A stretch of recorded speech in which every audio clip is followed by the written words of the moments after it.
तो आज हम डेल्टॉन केबल्स और पैरा कम्युनिकेशंस दोनों के कंपैरिजन में बात करेंगे।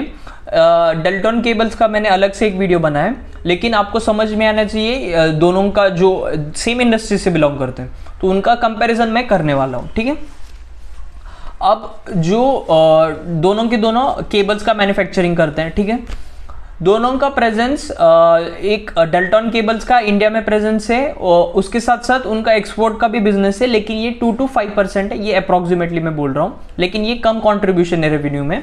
लेकिन जो पैरामाउंट कम्युनिकेशंस है तो इनका जो कंट्रीब्यूशन है तो ये 30 to 40% रेवेन्यू में एक्सपोर्ट से, और जो प्रोडोमिनेंट एरिया है तो वो यूएस है। ठीक है, वहाँ पे उनका स्ट्रॉन्ग बेस है, तो ये इंडिया में और एक्सपोर्ट में यूएस में, तो ये और स्पेसिफिक भी जगह पे है, लेकिन यूएस में उनका स्ट्रॉन्ग बेस है।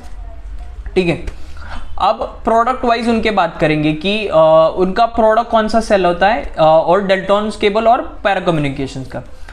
जो डेल्टॉन्स का है तो उनका जो लो वोल्टेज और हाई वोल्टेज, ये दो स्पेसिफिक प्रोडक्ट इनके अच्छे चलते हैं, और कंपनी का ये फोकस भी इन पे ऊपर है क्योंकि इनका जो मार्जिन्स है लो वोल्टेज का स्पेसिफिकली, तो उनका मार्जिन्स बहुत हेल्दी है कंपनी के लिए, इसलिए कंपनी डाइवर्सिफाई करने से अच्छा कंपनी उनका जो स्मॉल प्रोडक्ट है लो वोल्टेज, तो इसके ऊपर ज़्यादा फोकस करने वाली है क्योंकि उनके मार्जिन्स बहुत अच्छे हैं। अब जो पैरामाउंट कम्युनिकेशंस है तो पैरामाउंट कम्युनिकेशंस में ना तो पावर केबल्स इनका मेजरली जो कंट्रीब्यूशन करता है। ठीक है, और जो मोस्टली रेवेन्यू आता है तो वो एक्सपोर्ट से आता है। ठीक है, तो ये पावर केबल्स इनका मेन प्रोडक्ट है। अब जो सेक्टर वाइज जो सेक्टर से आता है कंट्रीब्यूशन, तो जो डेल्टॉन्स केबल का है तो वो ईपीसी, रेलवे और टेलीकम्युनिकेशन, और जो पैरामाउंट कम्युनिकेशंस है तो उनका जो इलेक्ट्रिक और पावर सेक्टर से आता है, मतलब IEX आपने ये देखा होगा ना।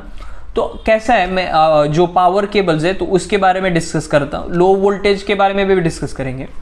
जो पावर केबल्स है मतलब क्या कि एक पावर हाउस है, मतलब चार एरिया है, तो उनके लिए एक पावर हाउस से 4 एरिया के लिए इलेक्ट्रिसिटी जा रही है।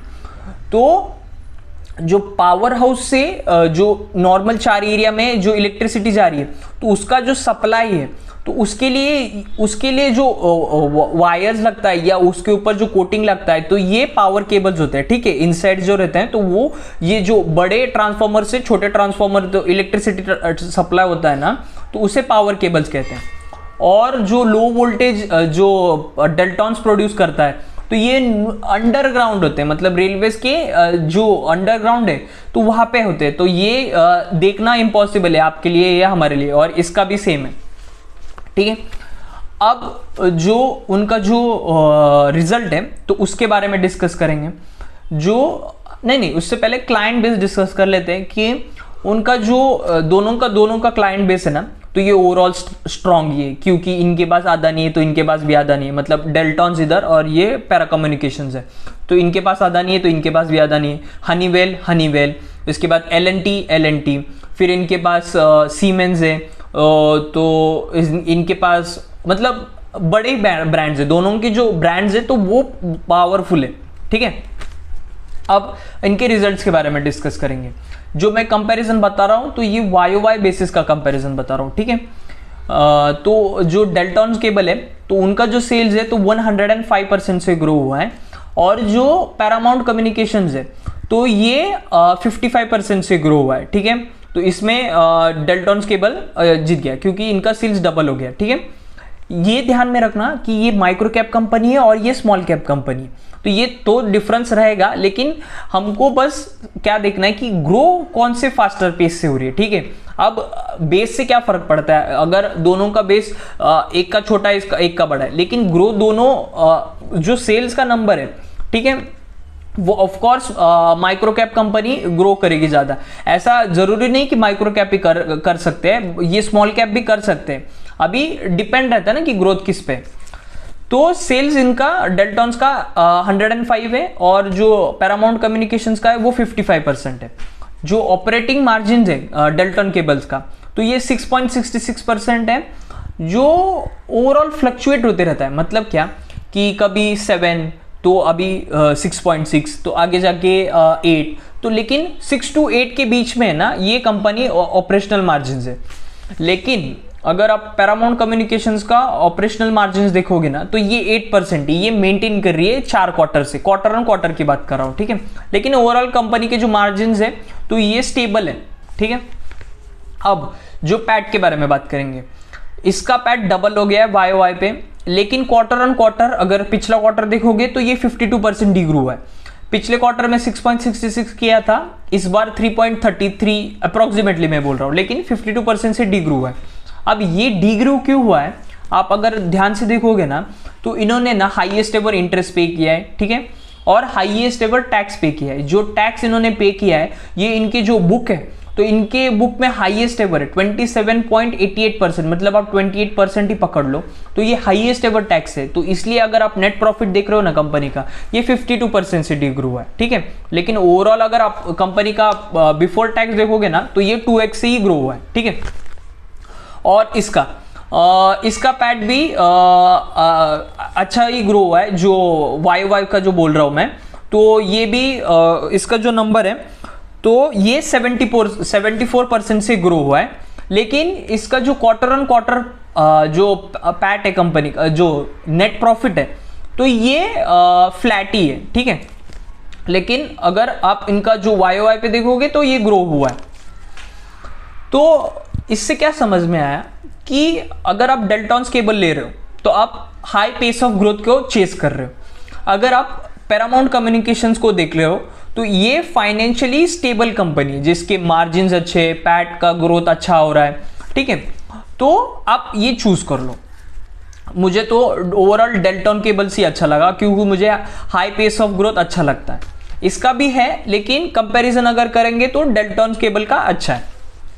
अब इनके जो मैन्युफैक्चरिंग प्लांट्स के बारे में बात करेंगे। जो डेल्टॉन केबल्स है तो उसका एक मैन्युफैक्चरिंग प्लांट है और जो पैरामाउंट कम्युनिकेशंस है उनके 2 मैन्युफैक्चरिंग प्लांट है। जो डेल्टॉन केबल्स है तो उसमें ना उन्होंने ओपेक्स किया है केपेक्स की बजाय। ये क्यों कर रहे हैं, क्योंकि ये पहले तो स्मॉल कंपनी, इतना कोई मैटर नहीं करता, लेकिन ये फिर भी माइक्रो कैप कंपनी है, ठीक है। तो उसमें खर्चा बहुत करना पड़ता है कंपनी को।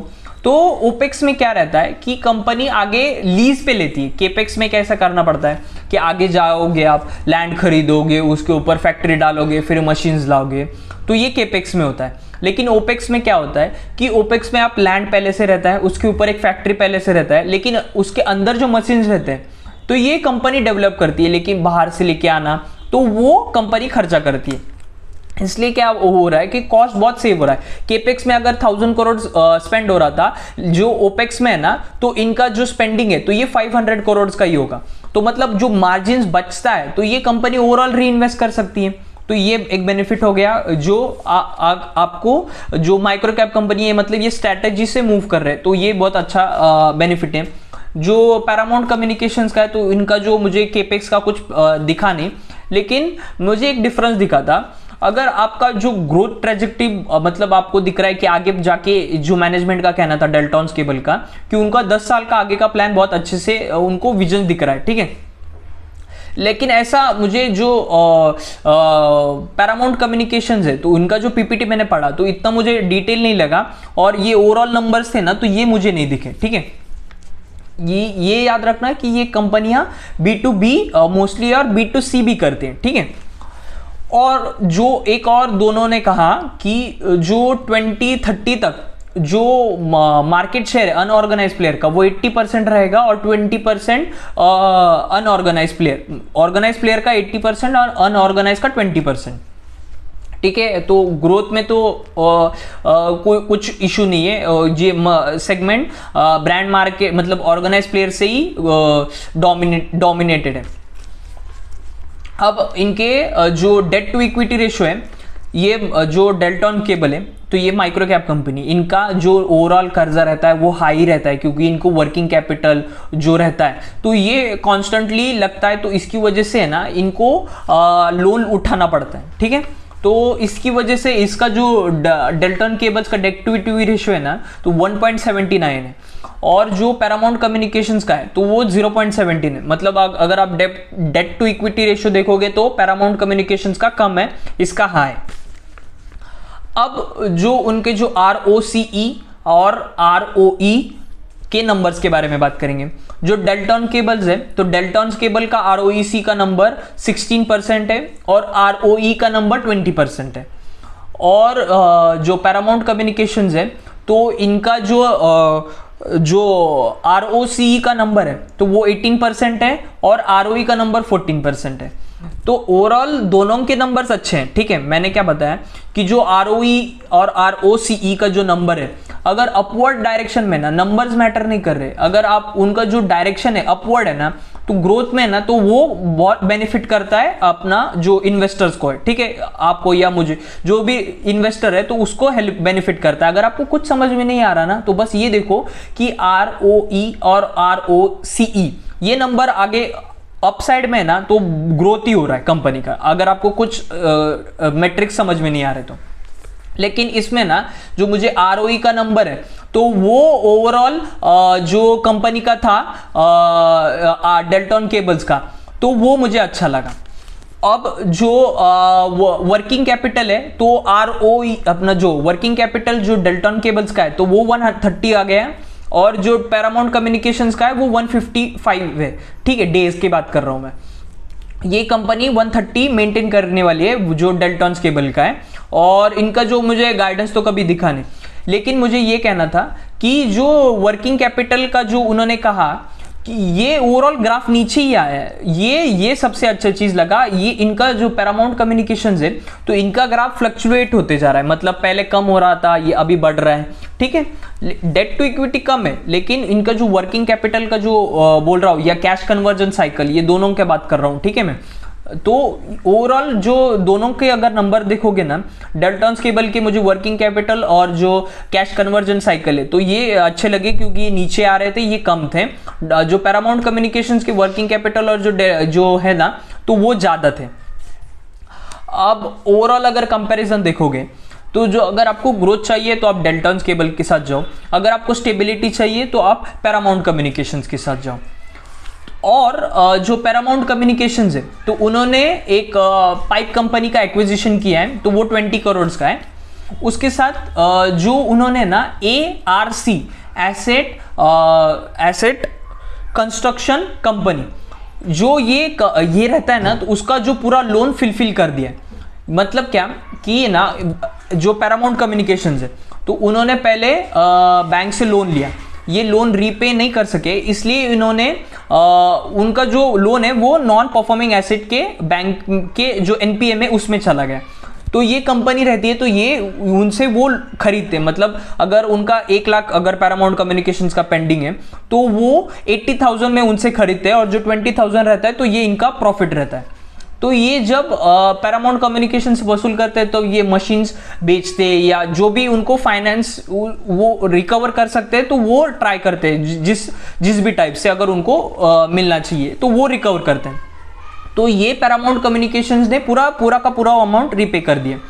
तो मतलब उससे क्या समझ में आता है कि कंपनी के ओवरऑल जो फाइनेंशियल स्टेटमेंट है तो वो बहुत स्ट्रांग है। मतलब अगर आप किसी भी अगर अदर कंपनीज को, बैंक को छोड़ के अगर देख रहे हो ना, तो ये ARC अगर रहेगा ये पूरा फुलफिल कर दिया, मतलब ये आप समझ लो कि इनकी जो फाइनेंशियल स्टेटमेंट है तो ये बहुत स्ट्रांग है।